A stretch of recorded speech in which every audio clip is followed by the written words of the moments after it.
ए भैया बिरहा के कुंवर कन्हैया स्वर्गीय दादा राम कैलाश जब बिरहा गावे तो वह कुर्ता के टोंग पकड़े सुरेश भैया लगा छुक लगा के खड़ा करे लगाए लपेटे लपेटत लपेटत लपेट दे कहा बिरहा के सुनई वाला बड़का भैया आप लोग महान हुआ आप लोग महान हुआ। जमीन पे बैठने वाले बाबू जमींदार कहलाते हैं और चौकी पे बैठने वाले भैया चौकीदार कहलाते हैं। गद्दा पे बैठने वाले गद्दार कहलाते। तू कहाँ बैठा है?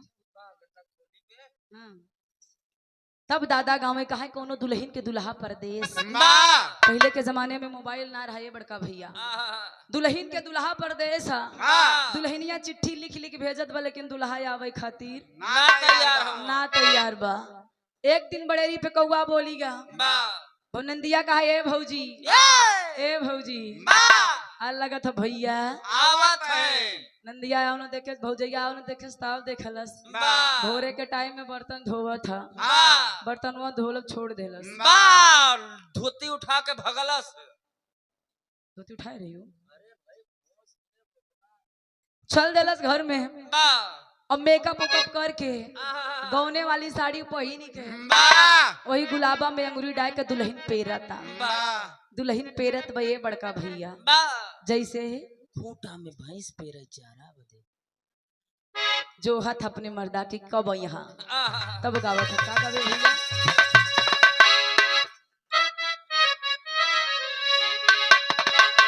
कहीं मोरा राजा परदेसिया अरे मोर दुल्हा परदेसिया अरे लावट के नाही आए राजा परदेसिया लावट के नाही आए।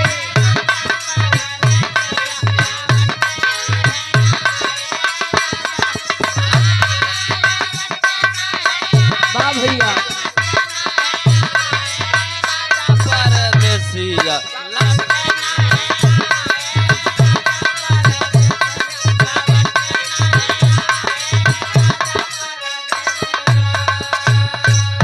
कहीं बहुत जाता ना कई के पिया के बोलाए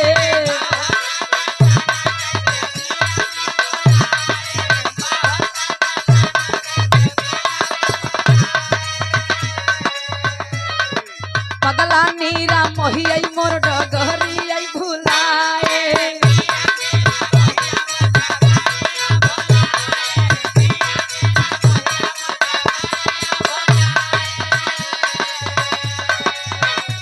अरे वही दुल्हनी के दर्द मर्ज अरे फर्ज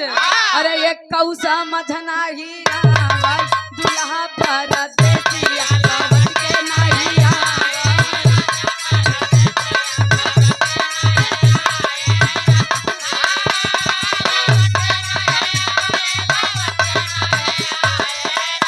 वाह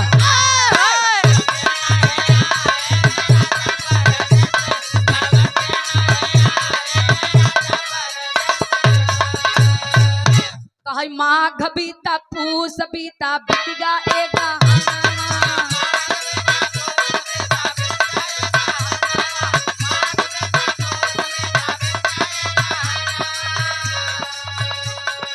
घरे के तैयारी तब कैले सजनवा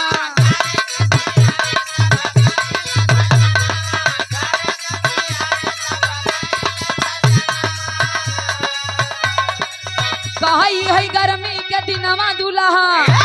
अरे है गर्मी के दिनवा दुल्हा अरे बीतई ना बीता वही दुल्हा परदेसी लावट के नाही।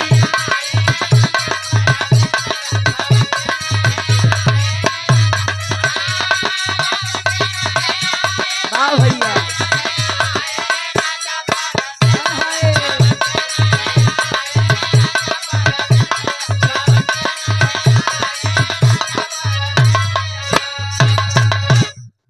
दादा राम कैलाश गाँव है लेकिन एक लाइन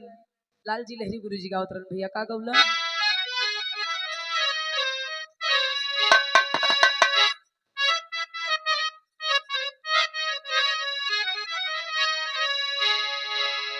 लाल जी लहरी गुरु जी तमाम गीत गौलन कलन के घूम गया ऊ मथुरा काशी अबई भतरासी बाटू ना लहरी हो गए सन्यासी अबई भतरासी बाटू ना कहाई कसम से बहुत गदेला बाटे ना माँ सही ना पौबा रेली करेला अबई गदेला बाटा ना लाल जी लहरी गुरु जी गावत रहन बड़ा फटका बहुत गाँव में जब केहू मोई तरीका से मिले तब वो गावत रहलन लेकिन एक लाइन और गौलन का गौलन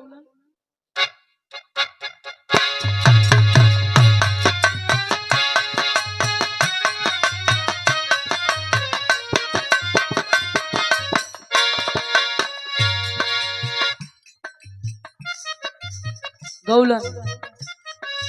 उड़त चिड़ैया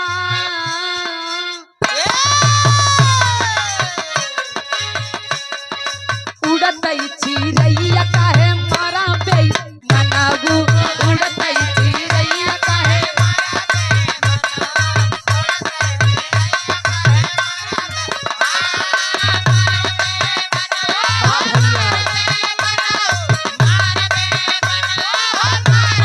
अरे जिया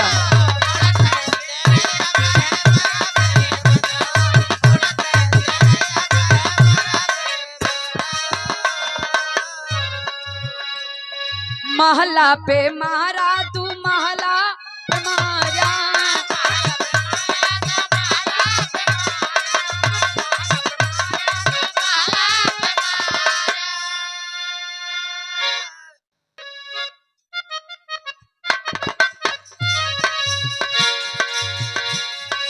महला पे मारा तू महला पे मारा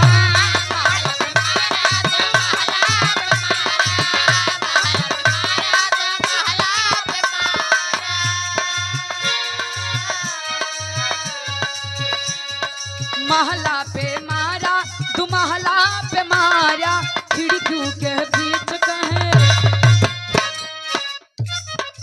खिड़कियों के बीच कहे मारा गई बनागू खिड़कियों के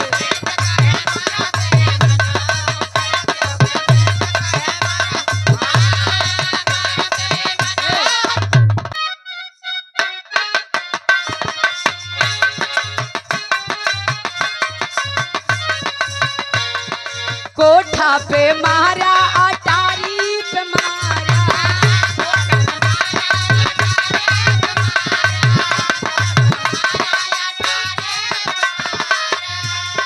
दादा कहा कुल तो ठीक है कि हाँ लेकिन तो उससे इतना उम्मीद ना रही तू इतना गलत काम कर दिया कहा कोठा पे मारा ए हो अरे वही अटारी यही पे मारा कोई लहंगों के बीच काहे मारा बेई मनागू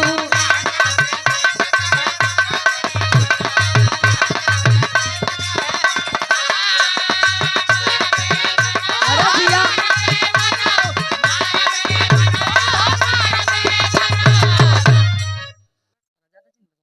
गुरु जी गाँव में लेकिन एक लाइन हैदर गुरु जी गाँव में समय के अभाव हाँ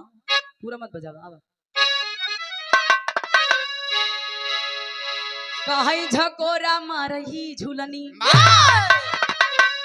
ये गीतिया के उठा के पूर्वांचल में लोग नहीं कर देलन लेकिन हैदर गुरु जी वाले गीत आज भी लोग गावेलन तो कोशिश है कहीं झकोरा मारही झूलनी औ है साड़ी लहराई हो झकोरा मारही झूलनी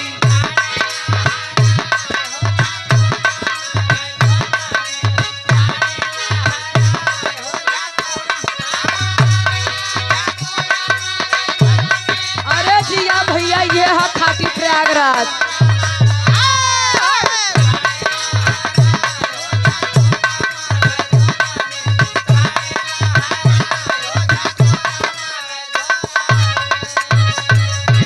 धर्म के गाड़ी कमरिया के जबला चकावेलू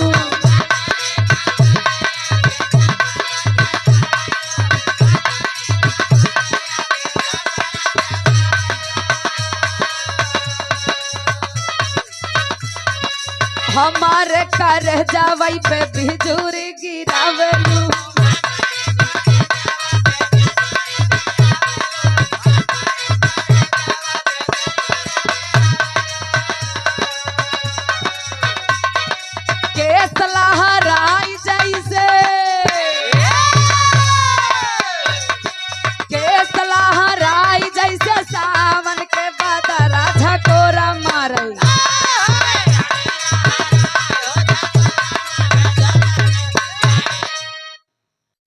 और बदलन, और बदल के का गौलन भैया, कहाँ घुमा के गोरी मरलू ए गोरी, आज खातिर मान लाई नहीं के गोरी, हाँ 1 मिनट खातिर, वाह तनी सा और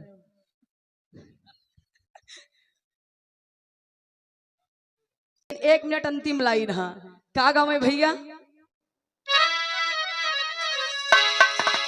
कहाँ घुमा के गोरी मरलू, अरे घुमा के गोरी मरलू, हई ना जारी ऐसे बान हो, घुमा के गोरी मरलू।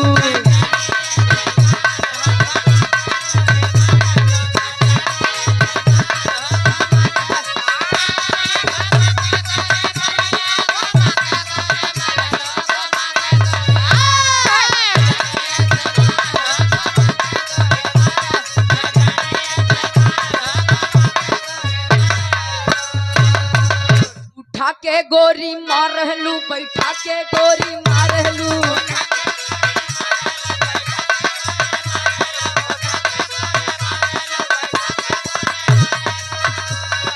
मार देलू आए हाय हाय, मार देलू अपने नजारी ऐसे बान हो, घुमा के गोरी।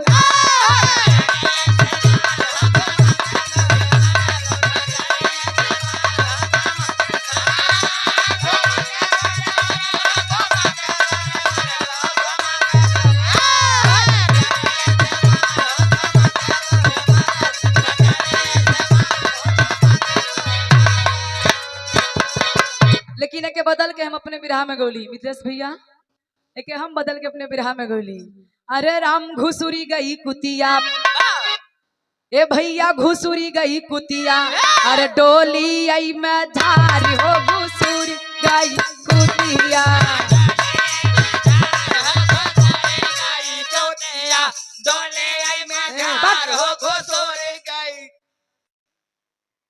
ये हम बोला थे, हाँ तुम सवेरे बताओ कब बोले ही, खतरनाक हुआ। हाँ भैया बताओ तरह क्या चीज कटी है, वो तो कटी है लेकिन हम पूरे साफ कर दे। लेकिन चलो तोरे घर ले भाई, मेरे घर का धरे तोरे मम्मी दई है ना, हम तो दूसरा मसूल कहाँ, अरे राम घुसुरी गवा बरधा, आय हाय घुसुरी गवा बरधा, औ है सारी आई में झारी हो, घुसुरी गवा बरधा।